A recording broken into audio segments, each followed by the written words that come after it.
Well, hi, and welcome back. I'm Kevin Zimmerman of Unlocking Black History on YouTube, and I'm glad to be here once again with you today. I extremely look forward to doing this with you, sharing information, and just bouncing things off of each other to assess where we are.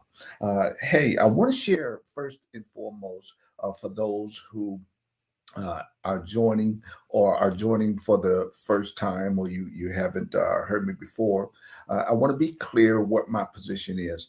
My whole goal is to continue to discuss the plight of blacks in America. That's the primary goal. This whole thing got started over a year and a half ago when there became a conscious effort towards erasure, when we saw conscious efforts to erase Black history. When that happened, I started Unlocking Black History on YouTube. And if you go there, you will find that there are over 500 plus videos on YouTube regarding Black history, spanning from the beginning of time when the first African enslaved landed at Port Comfort, Virginia in 1619, that goes all the way up through today, covering those decades. That's important for you to know. I also want you to know that if there is ever a conversation that you want to have, if there's a point of interest that you would like to discuss, we can discuss that here. Notify me, hit me up, let me know that you would like to have these open discussions and conversations regarding the plight of Blacks in America. Now, I'm not saying that our plight is not the only demographic that's seen challenges in what's called this great American experience. But today we are going to look at three critical questions, and we can ask ourselves, is the American experiment working? The first question I want to ask is if Black Americans have made so much progress, then why does major diversities still exist? If we've made so much progress, and I am not denying that we've made progress, but I am questioning, if we've made so much progress, then why does major disparities still exist?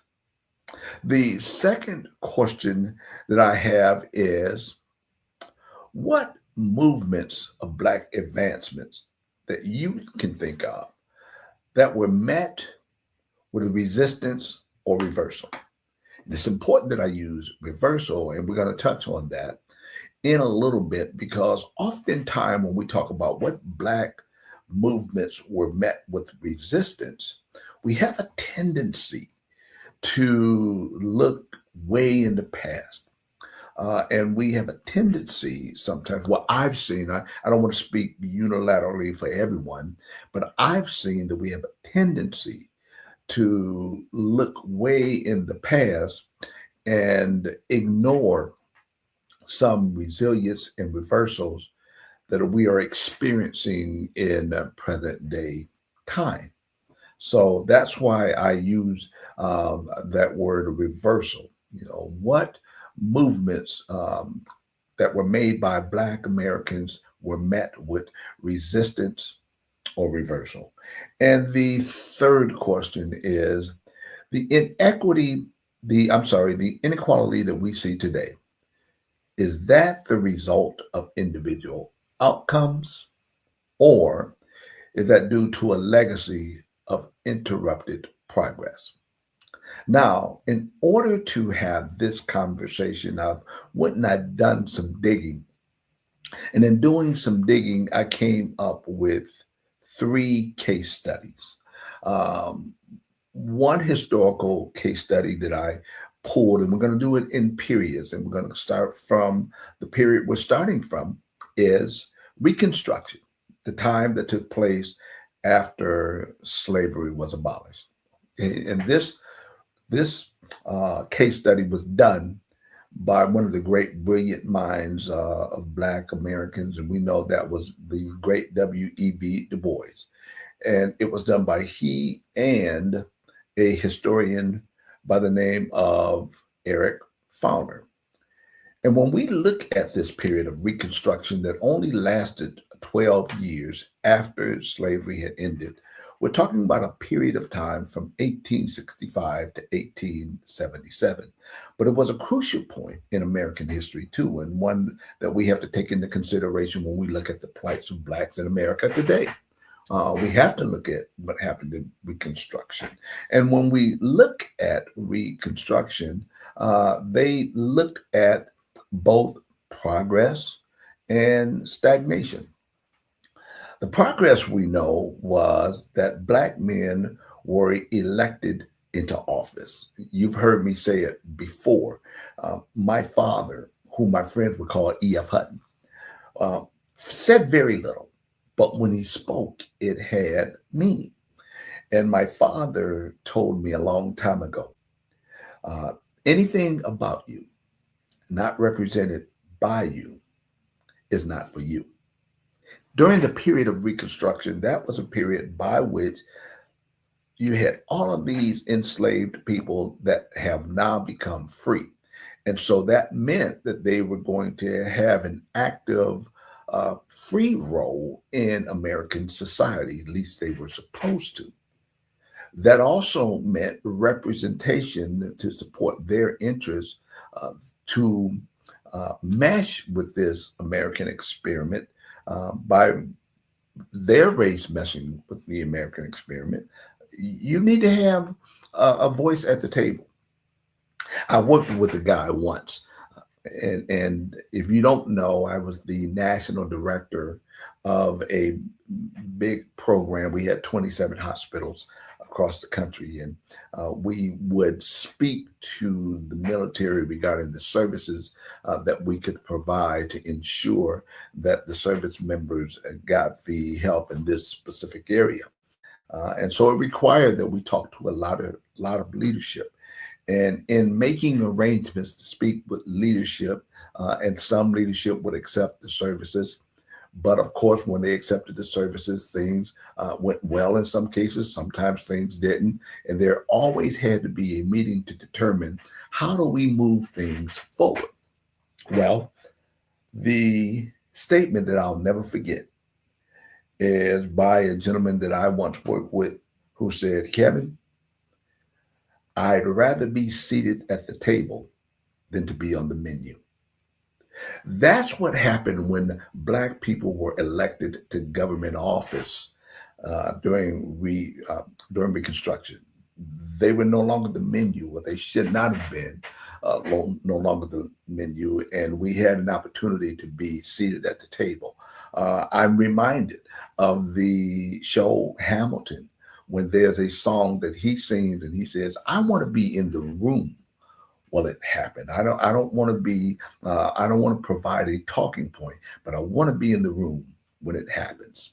That's what took place. Another progress was the establishment of schools during Reconstruction, the Black schools and institutions. And that's when we saw the popping up of HBCUs. Two reasons. One, white America did not want the enslaved to be educated.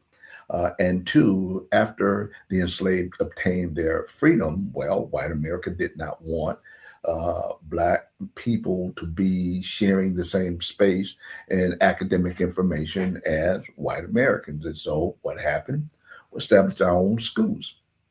Then the Freedmen's Bureau, thank God for them, because they were a group of free people that helped the enslaved get acclimated, not reacclimated, but get acclimated to living a life of freedom, a life no longer a slave. But then what happened?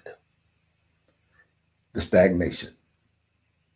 We saw the rise of the Ku Klux Klan, and we saw the end of Reconstruction that led to Jim Crow laws. And that happened approximately 12 years after Reconstruction was established. So what's the key point to take away here? The key point is that progress wasn't lost naturally. It was actively disassembled. Now, case study number 2. I'm going to put this one up here.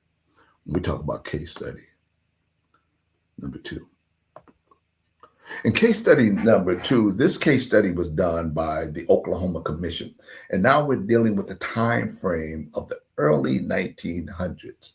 And we looked at Black Wall Street, the economic success, and the destruction. The progress that was made was you had a thriving Black community in the Greenwood District of Tulsa, Oklahoma. It was a wealth building community in spite of and despite of segregation. One of the key things that I found interesting about Black Wall Street was they did a research, and they found during this research that $1 bill would exchange hands anywhere between 19 to 100 times before that money left the community. That blew my mind when I learned that about Black Wall Street, because Black Wall Street was self-sufficient. Black Wall Street said, okay, if you don't want us to intermingle or to be a part of this thread in this great American experiment, then we will build our own self-sufficiency, which they did. They had banks, they had hospitals, they had libraries, they had movie theaters, they had stores. They were self-sufficient. Then came the stagnation. What happened? The Tulsa Race Massacre destroyed Black Wall Street. Now, not only did it destroy what had been built during that period, it also destroyed generational wealth. So the key takeaway here, when we look at the plight of Blacks in America, was that economic success was met with violence. And this is something that I often ponder whenever we talk about the curse word, reparations. Because when we talk about reparations, a tremendous argument is always that was so long ago that nobody was even born around that time. Well, when you look at what happened to the Greenwood District of Oklahoma, better known as Black Wall Street, when you look at that, that was around the same time that a store recently closed. That store was Radio Shack. So let's add, and I'll just use that as an example. I can clearly tell you that there were insurance companies that were established at the same time as Black Wall Street. And I name Radio Shack and I name those insurance companies because can you tell me that when they got established at the same time Black Wall Street had built up, that there are not American families today that did not benefit from the generational wealth that was produced by the establishments of those countries, of those companies? You can't tell me that. We know that's not true. Just like we know it's not true when Thomas Jefferson wrote in the Declaration of Independence that all men were created equal. Well, I'm not saying that that's not true, but what I am saying is obviously they didn't believe that. But it tickles me about the reparations argument, and I'd like to know what your thoughts on it are. And so when you get an opportunity, share those thoughts with me. If there were companies that were established at the same time that Black Wall Street was established, and those families benefited or had the enjoyment of generational wealth that was produced by those companies being established at that time, well, then obviously that's not too far gone where the government couldn't step in and intervene and make right a terrible wrong. Okay. But the last case study we're going to look at, the last case study covers post civil rights now. So we're in the 1960s and we're coming up to the present. And we're going to look at the legal gains versus the structural gaps. And the company that did the case study on that was called Legal Services Corp. And when they looked at the progress that took place during civil rights, we know that there were two major points of progress. As a matter of fact, this was my era. I'm a baby boomer. As a matter of fact, when I was born, these two major points of progress had not manifested yet.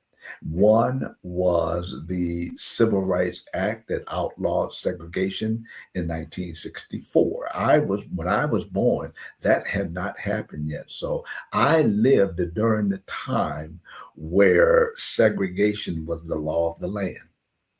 Two was the Voting Rights Act of 1965, where you couldn't discriminate based on color and race or individual, period, to be able to take part in the diplomatic process.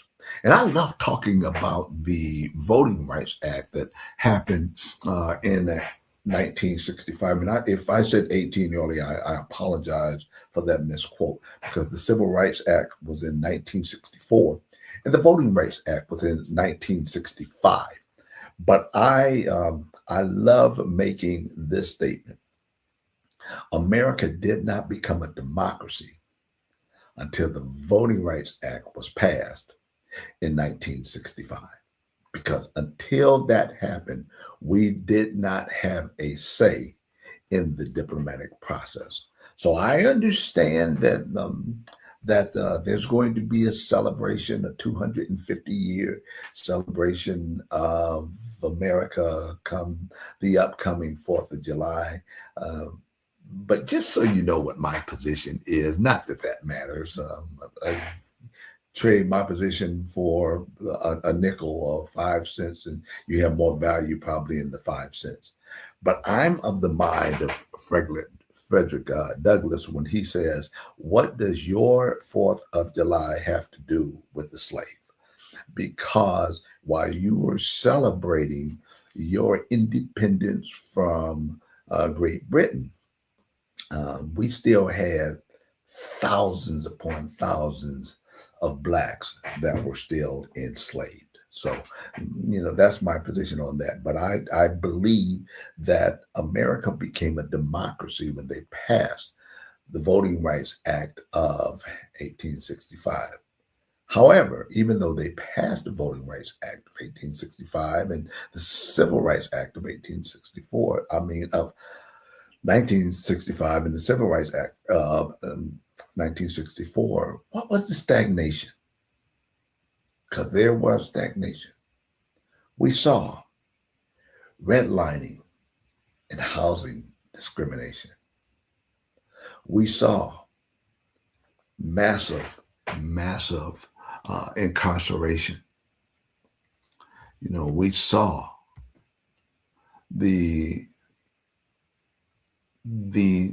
Black community have its strength taken away from it. But I don't want to reach that far back. I want to come to the present. We've recently seen the rollback of diversity, equity, and inclusion. In conjunction with that,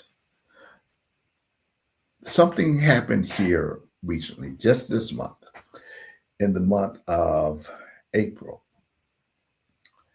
And that is that a lawsuit was filed because In that lawsuit, when there was a mass firing, what was discovered was 75% of the black government officials, of the government officials that were fired, 75% of those government officials were black. And here we are in 2026. Only 20% of the government officials that was fired in the mass firing were white. And that reminds me of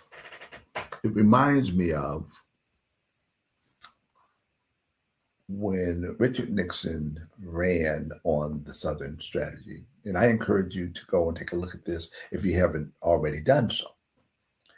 And his campaign manager was a man by the name of, I believe it's Steve Atwater. Forgive me if I'm wrong. I don't think it was Lee Atwater. I do believe it was Steve Atwater. But in doing your research, just type in Richard Nixon's campaign manager, Southern strategy, and you'll get the right name. But when they ran on that, it showed a time manifested where it was learned when he did not know he was being recorded. And he made a statement.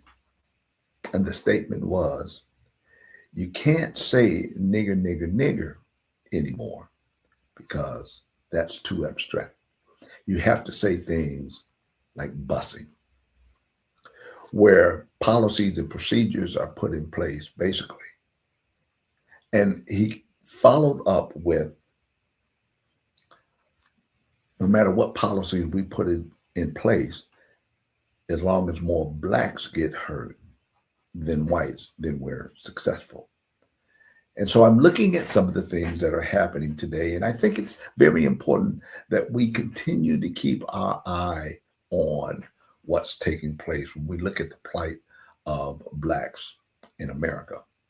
It's very important to keep our eye on what's taking place. So we're going to look at those three questions. And the first one was, if we've made so much progress, then why do disparities still exist? Now, it is of my answer, and please feel free to give me yours. Shoot me your information. Let me know what your thoughts are. I would love to weigh them. But mine is because progress has often been interrupted, reversed, or limited due to systemic barriers. The second is, what has happened when Black communities gain? What happens? What's the pattern? What do we see? What has history documented and shown us when Black communities advance? And it is documented that history has shown us that these gains are often met with resistance, either legal, economic, or violence. And the last question, of course, what explains inequality today? And I love what Dr. Martin Luther King had to say, because we still hear this same statement, although we are now beyond the civil rights movement. And in 2026, we still hear people say, pull yourself up by your bootstraps. But Dr. Martin Luther King's response said it best. How he talked about, it is unjust where you tell a bootless man to pull himself up by his bootstraps after you broke his leg and then criticize him for his limp. So when we look at the question, what explains inequality today? It's not an individual choice, but it is a cumulative effect of disrupted progress across generations. I'm not telling anyone that Black America has not progressed, but I am saying that from the inception of the country to the present, we still find ourselves having to deal with something that is definitely a pattern. I say to you today, as you consider the plight of Blacks in America, that Black history in America isn't just a story of struggle or success. It's a pattern that consists of progress, interruption, and resilience. You know, one thing I'll leave you with when we close, and that's this. I don't understand why we have to be this way, because I used to think that the great American experiment meant that we were still trying to figure out how diverse cultures could get along harmoniously in the same space. But when I did my research, I learned, do you know that we are not even the most diversified culture in the world? As a matter of fact, we don't even rank near the top 10. We rank 85 when it comes to the diversity of cultures. 85. There are 84 other countries ahead of us that have more diversity in their population than we have. Are we one of the wealthiest? Yes. Therein lies the problem. Why are we still dealing with the challenge of someone feeling like they have to be superior when there is enough for all of us to be able to live according to what was written in the Declaration of Independence, that all men were created equal and they were endowed by their Creator. And they were blessed with certain inalienable rights, that amongst these are life, liberty, and the pursuit of happiness. And I say again, we believe that.